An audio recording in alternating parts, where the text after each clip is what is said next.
Hey everybody, it's Kim Peterson of Uniquely Savvy, championing your confident breakthroughs around your personal brand identity, your personal brand experience, and your style for game-changing success, both in business and in life.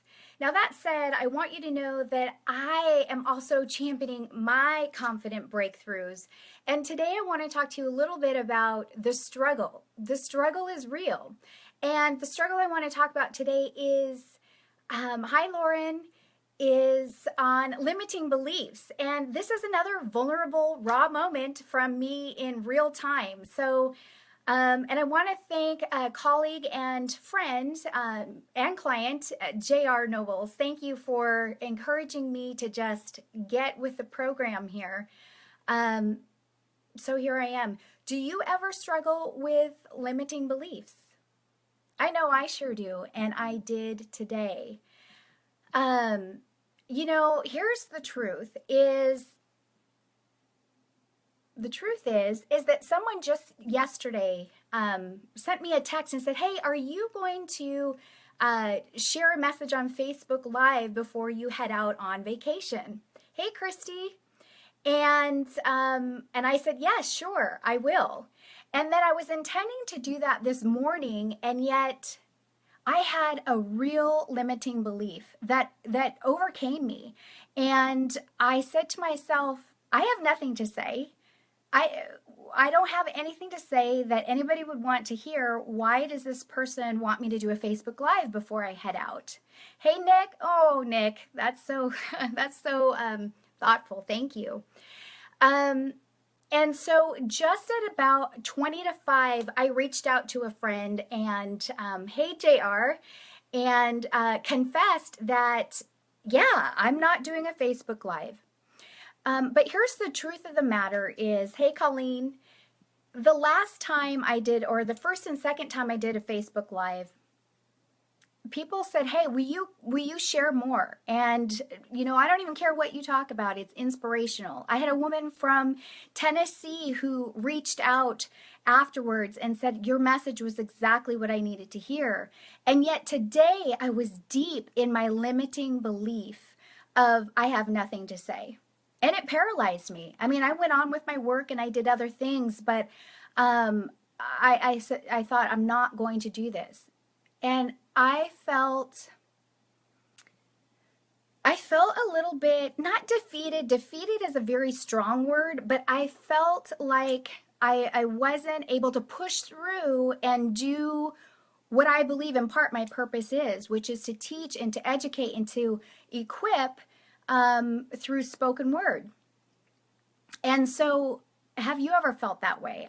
Oh, thank you for thinking of me, Christy. I needed you. My question for you all is do you sometimes struggle with limiting beliefs? And the reason why we need to talk about that today is because unless we push through those limiting beliefs, we're going to stay imprisoned and immobilized in the fear that's holding us back. And it's going to keep us from stepping into our purpose and what we were created and destined to be and to do. Yes, J.R. Noble says. Yes, Lauren says. Good, so I'm not alone. This was a good word. But I guess what this means is I had to get real and raw and vulnerable. And I am. Generally, if you've heard any of my talks or you've visited my YouTube channel, you'll know that I just share out loud. But I want you to know that we never arrive. We never arrive. And here we are. It is only the 5th of January, and I was just gung-ho and raring to go for the new year, and then I was stopped in my tracks just like this. Here's what I did. I went back to what I valued. What do I value? If my values are clear, my decisions are easy. And my value is to be an encouragement, to be an equipper, to be an educator, because this message is not just for me, it's for other people too, number one. Number two, I picked up the phone and I called a trusted friend and I just was honest and I said, hey, this is where I'm at.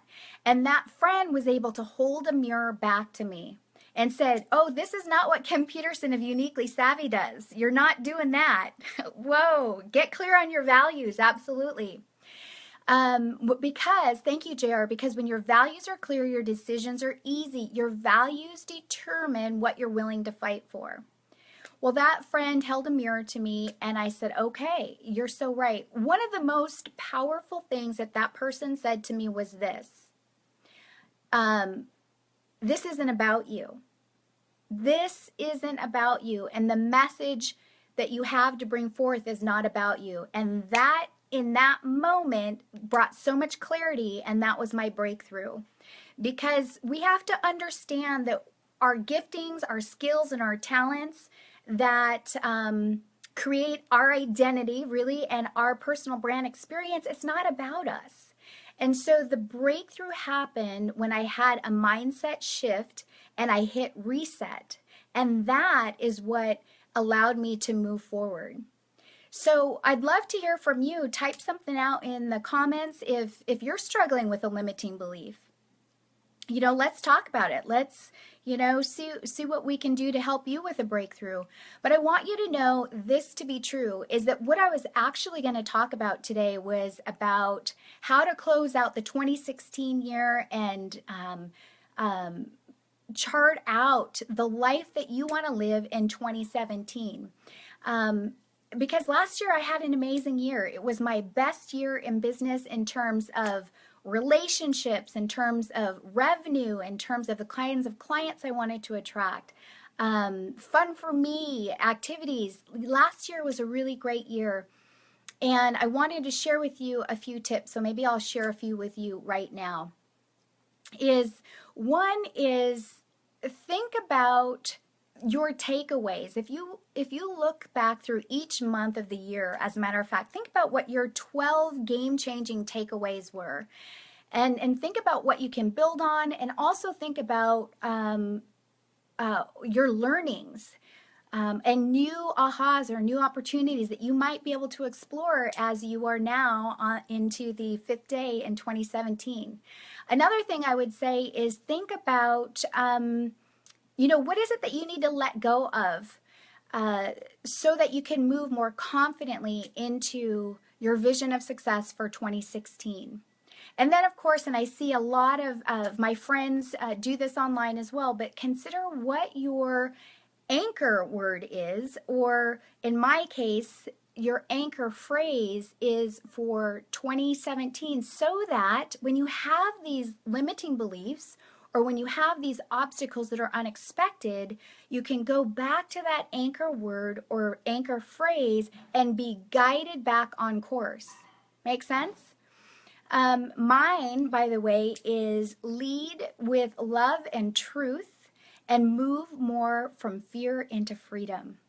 It's powerful. It's powerful for me. So what are your anchor words? Debbie Page, good to see you, Debbie. She asked the question, do you find after a breakthrough that the struggle returns, or are you one and done? Wouldn't that be great? I love that, Debbie. No, you know, it's not one and done. It's not one and done, but I do want to tell you how it has been in my learned experience anyway, is that it's not one and done, but the struggle becomes lighter. The burden of the struggle, if it should come back, becomes lighter. And the recovery time is faster. So instead of sitting in a space for, you know, gosh, I used to sit in a space and in my mind and mull things over and over and over. But instead of doing that for 3 weeks or a week or 3 days, now I can get a reset in about a day. So that feels beautiful. JR asks, how did you feel once you hit reset? I felt great. I felt like, okay, I can do this. And again, I can do this not because I'm manufacturing any confidence, or I can do this because I'm manufacturing anything. I can do this because I paused to face my fear, challenge my limiting belief, champion the truth, and the truth set me free. The truth was that I value moving out of my own way for the good and the benefit of the whole. If there's a message that's there to be shared, it's not about me. So that's what I know for now. What's Debbie saying now? That's great, Kim. So true. Just like in athletics, recoveries are quicker the more fit you get. And she's so proud of me. And Debbie, oh man, Debbie is a great friend and role model. Debbie, when you talk about athletics, it reminds me of when I think you turned 41. I think you ran your first half marathon. That was several years ago because I then copied you. I thought, well, if she can do it, so can I. So when I turned 40, which was 5 years ago, I too set out to run my first half marathon, and I did it. And so that's another thing I'd say for you as you're heading into 2017. Again, who do you want to surround yourself with? Who are the people who truly want to see you succeed? Debbie, whether you like it or not, I think you're with me for the journey on the long haul. Hey, there's my honey. Hey, babe. She said, crikey, I'm glad to have that behind me. I know. I did 4 half marathons and I'm done. So anyway, friends, I hope that there was something of encouragement in here for you. Certainly, if you have a question for me, whether it's about your personal brand, whether it's about moving from fear into freedom, whether it's about championing your authentic truth or breaking free from the chains that you might be in for years, or if it's a question around fashion and style, then let me know, because if I know that there's something that you want to hear, I'm probably more apt to do a Facebook Live. And it really is all about you, and I'm just honored to be a messenger and a part of your journey. So with that, Happy New Year and have an amazing night, and thank you for your love and support. I appreciate you.